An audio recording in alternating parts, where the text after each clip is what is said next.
नमस्कार सभी सरकारी कर्मचारी, केंद्रीय कर्मचारी, राज्य कर्मचारी और ईपीएस नानडेफा पेंशन धारकों के लिए इस वक्त की बहुत ही बड़ी और इम्पोर्टेंट खबरें निकलकर सामने आ चुकी हैं। जी हाँ दोस्तों, आप सभी के लिए 3 इम्पोर्टेंट खबरें निकलकर सामने आई, जिसके बारे में दोस्तों आज की इस वीडियो के अंदर बात करेंगे। जी हाँ दोस्तों, पहली बड़ी अपडेट आप अपनी मोबाइल की स्क्रीन पर अच्छे से दिखाई दे रही होगी। जी हाँ दोस्तों, सरकार गठन के तुरंत ही बाद वित्त मंत्री निर्मला सीतारमण एक्शन में नए बजट में मिलेगा हायर पेंशन का तोहफा। जी हाँ दोस्तों, आप सभी के लिए बजट के अंदर मिलेगा हायर पेंशन का तोहफा। इसको लेकर वित्त मंत्री निर्मला सीतारमण कैसे एक्शन में आई है और क्या क्या तोहफा आप सभी को हायर पेंशन पर देखने को मिल सकता है, इसके बारे में दोस्तों आज की इस वीडियो के अंदर बात की जाएगी। वहीं दोस्तों लाखों कर्मचारियों के लिए बड़ी खबर है। जी दोस्तों, केंद्रीय कर्मचारियों के लिए ओल्ड पेंशन स्कीम की बहाली को लेकर बड़ी खबर आ चुकी है। जी दोस्तों, 50% की बढ़ोतरी के साथ पूर्ण पेंशन योजना को लेकर सुप्रीम कोर्ट का आदेश हुआ जारी। सभी कर्मचारियों और पेंशन धारकों के लिए गुड न्यूज निकलकर सामने आई है। तो आखिरकार क्या गुड न्यूज है, इसके बारे में आज की इस वीडियो के अंदर बात की जाएगी। वहीं सरकारी पेंशन धारकों के लिए बड़ा तोहफा है बजट 2024 को लेकर। जी हाँ दोस्तों, पेंशन धारकों के लिए बड़ी खुशखबरी है। विभाग ने दोस्तों यहाँ पर जो है अपना बकाया भुगतान राशि के लिए दोस्तों यहाँ पर आप सभी के लिए 8 करोड़ रुपए की जो है राशि को मंजूरी मिल सकती है। चेक यहाँ पर जारी कर सकता है। इसको लेकर बड़ी खबर आ रही है। तो दोस्तों आखिरकार कैसे आप सभी को बड़ी खुशखबरी मिलेगी और विभाग ने क्या आदेश जारी किया है, इसके बारे में भी आज की इस वीडियो के अंदर बात करेंगे। यानी कि दोस्तों पेंशन और पेंशन धारकों से जुड़ी तमाम बड़ी खबरों की चर्चा आज की इस वीडियो के अंदर करने वाली है। इसीलिए आप सभी से निवेदन है कि दोस्तों वीडियो को आप लास्ट तक जरूर देखिएगा। साथ ही अगर हमारे चैनल पर आप पहली बार विजिट कर रहे हैं, हमारी वीडियो को पहली बार देख रही हैं, तो दोस्तों हमारे चैनल को सब्सक्राइब करने के साथ साथ वीडियो को लाइक जरूर कर दीजिएगा। तो चलिए बिना किसी देरी के वीडियो के अंदर खबरों का सिलसिला शुरू करते हैं। सबसे पहले बड़ी खबर की ओर बढ़ते हैं। जी हाँ दोस्तों, सरकार गठन के तुरंत बाद ही वित्त मंत्री निर्मला सीतारमण एक्शन में नजर आ रही है। नए बजट में मिलेगा आप सभी को हायर पेंशन का तोहफा। जी हाँ दोस्तों, कर्मचारी पेंशन योजना यानी कि ईपीएस के सदस्य नवंबर 2022 के बाद सुप्रीम कोर्ट के फैसले के क्रियान्वयन का इंतजार कर रही हैं। कर्मचारी भविष्य निधि संगठन, जिसके ऊपर हायर पेंशन के लिए लाखों आवेदन पत्रों को संसाधित करने की जिम्मेदारी है, वह अभी भी कर्मचारियों की कमी का हवाला दे रहा है और अभी भी यह तय करने की कोशिश कर रहा है कि हायर पेंशन की गणना कैसे की जाए। वहीं पे पेंशन भोगी इस इंतजार में है कि उनको कब मिलेगी बढ़ी हुई पेंशन। जी हाँ दोस्तों, ईपीएफओ के पास हायर पेंशन के लिए कुल 10,75,000 आवेदन प्राप्त हुए हैं। इसमें से दोस्तों 4,10,000 आवेदन ऐसे पेंशनर्स के हैं जो 1 सितंबर 2014 से पहले सेवानिवृत्ति ली थी और 10,34,000 सदस्य कुल संयुक्त विकल्प, जहां पर उनकी तनख्वाह जो थी वो 15,000 रुपए की सीमा से अधिक थी, उसके तहत आते हैं। दिसंबर 2023 तक लगभग 1.17 मिलियन आवेदन विभिन्न चरणों से सत्यापन के लिए, और ये स्पष्ट नहीं है कि इनमें संसाधित के लिए कितना समय लगेगा। तो दोस्तों पेंशन भोगियों के साथ नियोक्ताओं को भी हो रही है इसको लेकर परेशानी। जी दोस्तों, पेंशनर्स को लेकर जमीनी स्तर पर गति धीमी रही है, जिसके चलते पेंशनर और सदस्यों के साथ साथ नियोक्ताओं को वो अनिश्चित भविष्य का सामना करना पड़ रहा है। पेंशन एक्टिविटी प्रवीण कोहली कहते हैं कि 1 सितंबर 2014 के बाद की मामलों में क्रियान्वयन देरी बहुत लंबी हो गई है। कई पेंशनर इसकी वजह से पीड़ित हैं, कुछ तो बिना लाभ के ही स्वर्ग सिधार गए हैं। पेंशन एक्टिविटी सी कुमार का मानना है कि कई मामलों में नियोक्ता पुराने रिकॉर्ड को सत्यापित और प्रमाणित नहीं कर सकती। ईपीएफओ को ऐसे कर्मचारियों की मदद करनी चाहिए। वैकल्पिक सत्यापन विधियों पर यहाँ पर जो है विचार करना चाहिए। ईपीएस नानडेफा जो 1995 में शुरू किया गया था, ईपीएफओ के तहत है, जो कि औपचारिक क्षेत्र की भविष्य निधि योजना चलाता है। 20 या फिर उससे अधिक कर्मचारियों की वाले प्रतिष्ठानों और नियोक्ताओं को या पर कर्मचारी दोनों को ईपीएफ में मासिक 15,000 रुपए की सीमा पर 12% का योगदान होता है। नियोक्ता के 12% योगदान में से 8.33% ईपीएस फंड में करने को दिया जाता है। केंद्र सरकार भी मासिक वेतन का 1.16% योगदान करती है।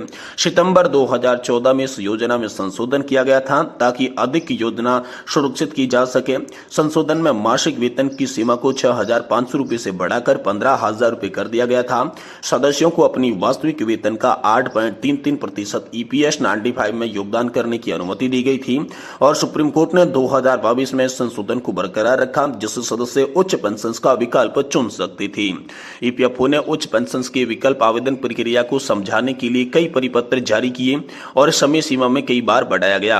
एक एक्वेटिज अभ्यास में पता चला कि उच्च पेंशन के प्रभाव का आंकलन किया जा सके। ईपीएफओ सुप्रीम कोर्ट के फैसले के क्रियान्वयन को तेजी की कोशिश कर रहा है, लेकिन इसमें ईपीएस को नुकसान हो सकता है। वह दोस्तों केंद्रीय न्यासी बोर्ड यानी कि सीबीडीटी की यहाँ पर जो है समीक्षा सामने आई। जी हाँ दोस्तों, सीबीटी जो कि ईपीएफओ का सर्वोच्च निर्णय लेने वाला निकाय है और जिसकी अध्यक्षता केंद्रीय श्रम और रोजगार मंत्री भूपेंद्र यादव करती हैं, उन्होंने नियमित रूप से इस फैसले के क्रियान्वयन की समीक्षा की है। एक रिपोर्ट में ईपीएफओ ने कहा है कि इस कार्य की विभिन्न आयाम हैं, जिसमें यह तय करना शामिल है कि कई कर्मचारी, पेंशनरों और नियोक्ताओं को आवश्यक विवरण और स्पष्टीकरण प्रदान करने के लिए अतिरिक्त समय मांगा गया है। वही दोस्तों ईपीएफओ की यहाँ पर जो है स्टाफ की कमी का सामना करना पड़ रहा है। यहाँ पर जो है 9,000 रिक्तियों में से लगभग 4,000 हाल ही में भरे गए हैं। हरिभजन सिंह ट्रेड यूनियन हिंदू मजदूर सभा के महासचिव का कहना है कि अधिकारियों पर बहुत अधिक बोझ है और मौजूद स्टाफ के पास इतनी अधिक आवेदनों की जांच करने का समय नहीं है। वही दोस्तों न्यूनतम मासिक पेंशन की भी समीक्षा की यहाँ पर बड़ी मांग की गई है। जहां न्यूनतम मासिक पेंशन 1,000 रुपए की सीमा की मांग लंबित है, जिसे 2014 में तय किया गया था। पेंशनरों और ट्रेड यूनियनों ने इस कम से कम दोगुना करने की मांग की है, लेकिन केंद्र ने इस पर सहमति नहीं दी है। नई सरकार के गठन के बाद वित्त मंत्री निर्मला सीतारमण जब जून के अंत तक बजट पेश करेगी, तब पेंशन भोगियों को बड़ी पेंशन का तोहफा दिया जा सकता है। इसी के साथ सुप्रीम कोर्ट के द्वारा दिए गए हायर पेंशन के फैसले पर भी अच्छी खबर दोस्तों आ सकती है। ये प्रयास आप सभी के लिए लगाई जा रही है। वही दोस्तों लाखों कर्मचारियों के लिए बड़ी खुशखबरी है। 50% की बढ़ोतरी के साथ पूर्ण पेंशन योजना को लेकर सुप्रीम कोर्ट का आदेश जारी हो चुका है। जी दोस्तों, 1 अप्रैल 2004 को सरकार ने पुरानी पेंशन योजना को बंद कर दिया था। इसकी जगह राष्ट्रीय पेंशन योजना लागू कर दी गई थी।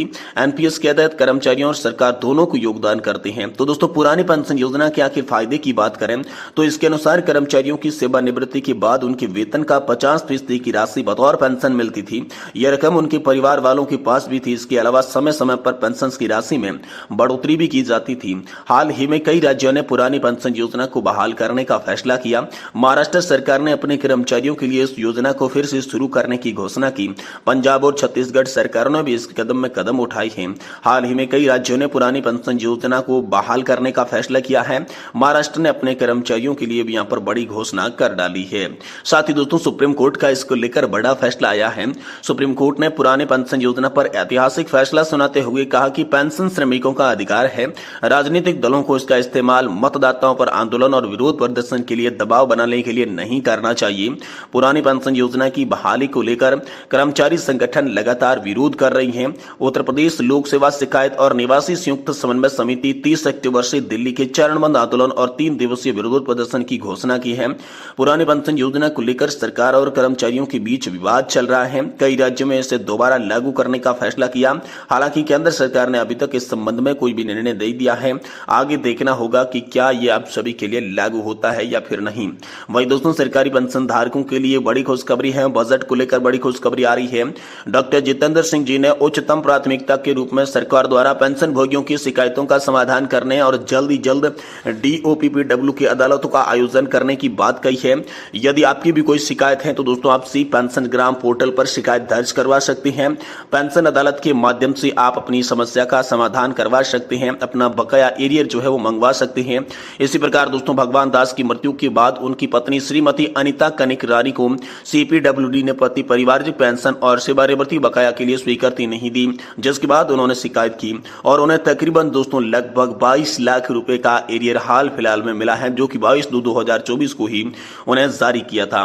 और इसी प्रकार 8 लाख रुपए के मेडिकल क्लेम को लेकर मंजूरी नहीं मिली थी, जिसमें यहाँ पर जो है श्रीमती सुप्रिया सिलेखा जी जो कि स्वर्गवासी रजनी दास की पत्नी थी, उनको भी दोस्तों यहाँ पर 3 लाख रुपए का दावा जो किया था उसके अधीन 8 लाख रुपए का भुगतान किया जाएगा, जो कि 13/6/2023 को उन्होंने सी पेंशन ग्राम पोर्टल पर शिकायत की और उसकी समस्या का समाधान हुआ। तो दोस्तों आप भी अपनी समस्या का समाधान सी पेंशन ग्राम पोर्टल पर शिकायत दर्ज करवा सकती हैं।